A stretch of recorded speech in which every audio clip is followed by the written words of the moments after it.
आज की वीडियो में हम हाइपरटेंशन के बारे में बात करने वाले हैं, जिसे हम कहते हैं ब्लड प्रेशर का बढ़ जाना। हम जानेंगे इसका मैनेजमेंट कैसे किया जाता है। देखिए, नॉर्मली जो हमारा ब्लड प्रेशर होता है वो 120/80 mm मरकरी होता है, यानी कि जो हमारा सिस्टोलिक ब्लड प्रेशर या फिर ऊपर का ब्लड प्रेशर होता है वो 120 होता है, और जो हमारा नीचे का ब्लड प्रेशर या फिर डायस्टोलिक ब्लड प्रेशर होता है वो 80 mmHg होता है। तो ये हमारा नॉर्मल ब्लड प्रेशर होता है। तो हम कब कहते हैं कि हमें हाइपरटेंशन हो चुका है? देखिए, जब भी किसी का ब्लड प्रेशर ऊपर का 140 या फिर उससे ज़्यादा हो जाता है और नीचे का 90 या फिर उससे ज़्यादा हो जाता है तो उसे हाइपरटेंशन कहा जाता है। इसके अलावा यदि किसी का ब्लड प्रेशर 120/90 हो जाता है तब भी उसे हाइपरटेंशन कहा जाता है। इसका मतलब ये जरूरी नहीं कि यदि आपका ब्लड प्रेशर ऊपर का बढ़ा हुआ है तभी आपको हाइपरटेंशन या फिर कहा जाएगा कि आपका ब्लड प्रेशर बढ़ा हुआ है। यदि आपका ऊपर का ब्लड प्रेशर नॉर्मल है यानी कि 120 है और नीचे का ब्लड प्रेशर बढ़ा हुआ है तब भी आपको हाइपरटेंशन हो सकता है। देखिए, हाइपरटेंशन दो टाइप का होता है, एक होता है प्राइमरी हाइपरटेंशन और एक होता है सेकेंडरी हाइपरटेंशन। जो प्राइमरी हाइपरटेंशन होता है ये मोस्ट कॉमन है, यानी कि मैक्सिमम लोगों में यही हाइपरटेंशन देखने को मिलता है और ये 95% लोगों में पाया जाता है।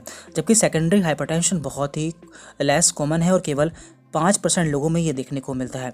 जो प्राइमरी हाइपरटेंशन है उसका जो कोज है वो अननोन है, यानी कि इसका जो सही कारण है वो अभी तक हमें पता नहीं चला है। फिर भी इसके कुछ कारण इस प्रकार हैं, जैसे कि जेनेटिक, ओबेसिटी और हाई सॉल्ट इनटेक, यानी कि कभी कभी ये जेनेटिक होता है और ऐसे लोग जो कि मोटे होते हैं तो उनमें भी हो जाता है, या फिर जो ज़्यादा नमक खाते हैं तो उनमें भी प्राइमरी हाइपरटेंशन हो सकता है। अब बात करते हैं सेकेंडरी हाइपरटेंशन की। तो इसके कारण है ड्यू टू रीनल डिसीज़। यदि किसी को किडनी की समस्या या फिर किडनी की बीमारी होती है तो उसे सेकेंडरी हाइपरटेंशन हो सकता है। इसके अलावा हाइपर एल्डोस्टेरोन, यानी कि यदि किसी का जो एल्डोस्टेरोन हार्मोन होता है वो ज़्यादा सीक्रेट होता है तो उस समय भी सेकेंडरी हाइपरटेंशन हो सकता है। इसके अलावा कुछ ऐसी बीमारी होती है जिसके कारण सेकेंडरी हाइपरटेंशन हो सकता है। अब हम जान लेते हैं कि ऐसी कौन कौन सी मेडिसिन्स हैं जो कि हाइपरटेंशन या फिर ब्लड प्रेशर बढ़ जाने पर दी जाती है। तो पहले हम बात करेंगे इनकी मेडिसिन्स की और उसके बाद हम बात करेंगे ग्रेडिंग की, यानी कि कौन सी ग्रेड में कौन सी मेडिसिन दी जाती है। जब किसी का ब्लड प्रेशर बढ़ जाता है तो डॉक्टर्स द्वारा सबसे ज़्यादा ये 4 तरह की दवाएं दी जाती हैं। तो यहाँ पर 4 क्लास हैं जिनकी रेट्रिक है ABCD। A for ACE inhibitor, B for beta blocker, C for calcium channel blocker and D for diuretics. तो ये सभी मेडिसिन की क्लास है जिनके अंदर अलग अलग तरह की मेडिसिन आती है, तो उनके बारे में भी हम बात करेंगे। इनमें से ACE इनिबिटर और बीटा ब्लॉकर ऐसी दवाइयाँ हैं जो कि यंग पेशेंट्स में सबसे ज़्यादा इस्तेमाल की जाती है, यानी कि ऐसे लोग जो कि जवान होते हैं या फिर बच्चे होते हैं तो उनमें ये दवाई इस्तेमाल की जाती है। इसके अलावा calcium channel blocker and diuretics ऐसी दवाएं हैं जो कि ओल्ड पेशेंट्स या फिर बूढ़े लोगों में ज़्यादा इस्तेमाल की जाती है। अब हम इन मेडिसिन के बारे में बात कर लेते हैं जो कि सबसे ज़्यादा इस्तेमाल की जाती है। तो पहले हम बात करते हैं ACE इनिबिटर के बारे में। तो इसमें आती हैं लिसिनोप्रिल, रैमीप्रिल, इनालाप्रिल, यानी कि जिन भी मेडिसिन के लास्ट में प्रिल देखने को मिलता है वो सभी ACE इनिबिटर होती हैं और हाइपरटेंशन के केस में यूज़ की जाती है। और कौन सी मेडिसिन कब देनी होती है या फिर कौन सी ग्रेड के हाइपरटेंशन में देनी होती है इसके बारे में हम आगे बात करेंगे। इनमें से जो लिसिनोप्रिल है उसका एक बहुत ही अच्छा ब्रांड नेम है इनासे। इसके अलावा रैमीप्रिल का बहुत ही अच्छा एग्जाम्पल है रैमीप्रेस। इसके बाद यहाँ पर दूसरी क्लास है बीटा ब्लॉकर। तो इसके अंतर्गत आती हैं एटिनोलोल, प्रोपेनोलोल एंड बिसोप्रोलोल। तो इन सभी के लास्ट में आया है ओलोल। तो ये सभी बीटा ब्लॉकर होती हैं जो कि हाइपरटेंशन के लिए इस्तेमाल की जाती हैं, जिसमें से एटिनोलोल का एक बहुत ही अच्छा एग्जाम्पल है टेनोरमाइन। इसके बाद यहाँ पर तीसरी क्लास है कैल्शियम चैनल ब्लॉकर। तो ये भी ऐसी दवाएं होती हैं जो कि ब्लड प्रेशर बढ़ जाने पर दी जाती हैं। तो इसके एग्जाम्पल्स है एम्लोडिपाइन, निफेडिपाइन एंड निसोल्डिपाइन। तो इन सभी के लास्ट में आया है डिपाइन। तो जब भी आपको डिपाइन वर्ड देखने को मिलता है तो आप समझ सकते हैं कि ये कैल्शियम चैनल ब्लॉकर है जो कि हाइपरटेंशन के लिए इस्तेमाल की जाती है।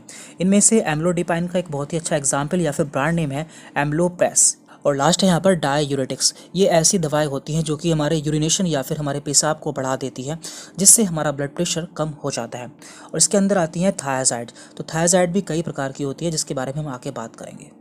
और ये सभी ऐसी मेडिसिन्स हैं जो कि पेशेंट की कंडीशन और उसकी स्टेज को देखकर दी जाती है।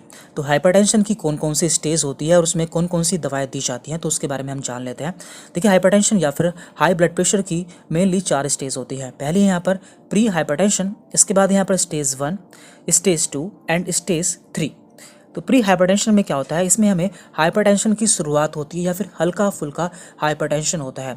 तो इसमें जो हमारा नीचे का ब्लड प्रेशर होता है वो 80 से 89 के बीच में हो सकता है, और जो हमारा ऊपर का ब्लड प्रेशर या फिर हमारा सिस्टोलिक ब्लड प्रेशर होता है वो 120 से 139 के बीच में रह सकता है। इसके बाद है यहाँ पर स्टेज 1। तो स्टेज 1 में जो हमारा नीचे का ब्लड प्रेशर है वो 90 से 99 के बीच में रह सकता है, और जो हमारा ऊपर का ब्लड प्रेशर है वो 140 या फिर 159 के बीच में रह सकता है। इसके बाद यहाँ पर स्टेज 2 में जो हमारा नीचे का ब्लड प्रेशर है वो 100 या फिर 100 से ऊपर हो जाता है, और जो हमारा ऊपर का ब्लड प्रेशर होता है वो 160 या फिर 160 से ऊपर हो जाता है। और लास्ट है यहाँ पर स्टेज 3।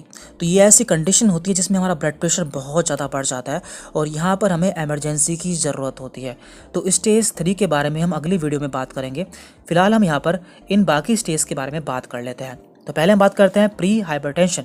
तो प्री हाइपरटेंशन में हमें क्या करना चाहिए? तो इसके लिए ट्रीटमेंट है लाइफस्टाइल मॉडिफिकेशन, यानी कि हमें अपनी जीवन शैली को बदलना होता है। And number 2, no drug is given, यानी कि ऐसी कंडीशन में हमें कोई भी दवा नहीं दी जाती और हमें कोई भी दवा लेनी भी नहीं चाहिए। इसके बाद यहाँ पर है स्टेज 1। तो स्टेज 1 में भी हमें अपना लाइफस्टाइल तो मॉडिफाइड करना चाहिए, साथ में यहाँ पर हमें डाययूरेटिक्स दी जाती है। और यदि किसी को डाययूरेटिक्स से आराम नहीं मिलता है तो उसे ACE इनहिबिटर या फिर बीटा ब्लॉकर मेडिसिन भी दी जा सकती है, और इन मेडिसिन के बारे में हम पहले ही जान चुके हैं। इसके बाद यहाँ पर है स्टेज 2।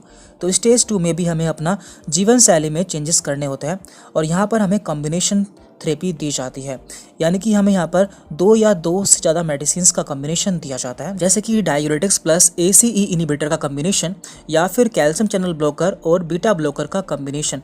इसका एक बहुत ही अच्छा एग्जाम्पल है एम्लोकाइंट 80, जिसमें आपको कैल्शियम चैनल ब्लॉकर और बीटा ब्लॉकर दोनों मेडिसिन मिल जाती है। कैल्शियम चैनल ब्लॉकर से आपको इसमें एम्लोडिपिन मिल जाती है और बीटा ब्लॉकर से आपको इसमें एटेनोलोल मेडिसिन मिल जाती है। तो इस तरह से हाइपरटेंशन का ट्रीटमेंट किया जाता है। अब बात करते हैं यहाँ पर हम लाइफस्टाइल मॉडिफिकेशन के बारे में, यानी कि आपको अपनी जीवन शैली में क्या क्या बदलाव करने होते हैं। तो पहला है यहाँ पर वेट रिडक्शन। यदि आपका वेट बढ़ा हुआ है तो आपको अपना वेट कम करना होता है। यदि आप अपना वेट 10 किलो कम कर लेते हैं तो आपका जो ब्लड प्रेशर है वो 10 mm मरकरी तक कम हो सकता है, या फिर आप उसे 10 पॉइंट तक घटा सकते हैं। नंबर 2 यहाँ पर है dash eating, diet approaches to stop HI। इसका मतलब होता है कि आपको अपनी डाइट के द्वारा अपने ब्लड प्रेशर को कम करना होता है। तो इसमें आपको फ्रूट, वेजिटेबल और लो फैट डेयरी प्रोडक्ट खाने होते हैं, जिससे आपका जो ब्लड प्रेशर है वो 10 mm मरकरी तक कम हो सकता है। इसके बाद यहाँ पर थर्ड पॉइंट है सॉल्ट रेस्ट्रिक्शन, यानी कि आपको दिन में 6 ग्राम से ज़्यादा नमक इस्तेमाल नहीं करना है। और फोर्थ यहाँ पर फिजिकली एक्टिविटी, और आपको कम से कम दिन में 30 मिनट फिजिकल एक्टिविटी या फिर एक्सरसाइज करनी है। तो यदि आप ये सभी चेंजेस अपनी लाइफ में कर लेते हैं तो आपका ब्लड प्रेशर काफ़ी नॉर्मल आ जाता है।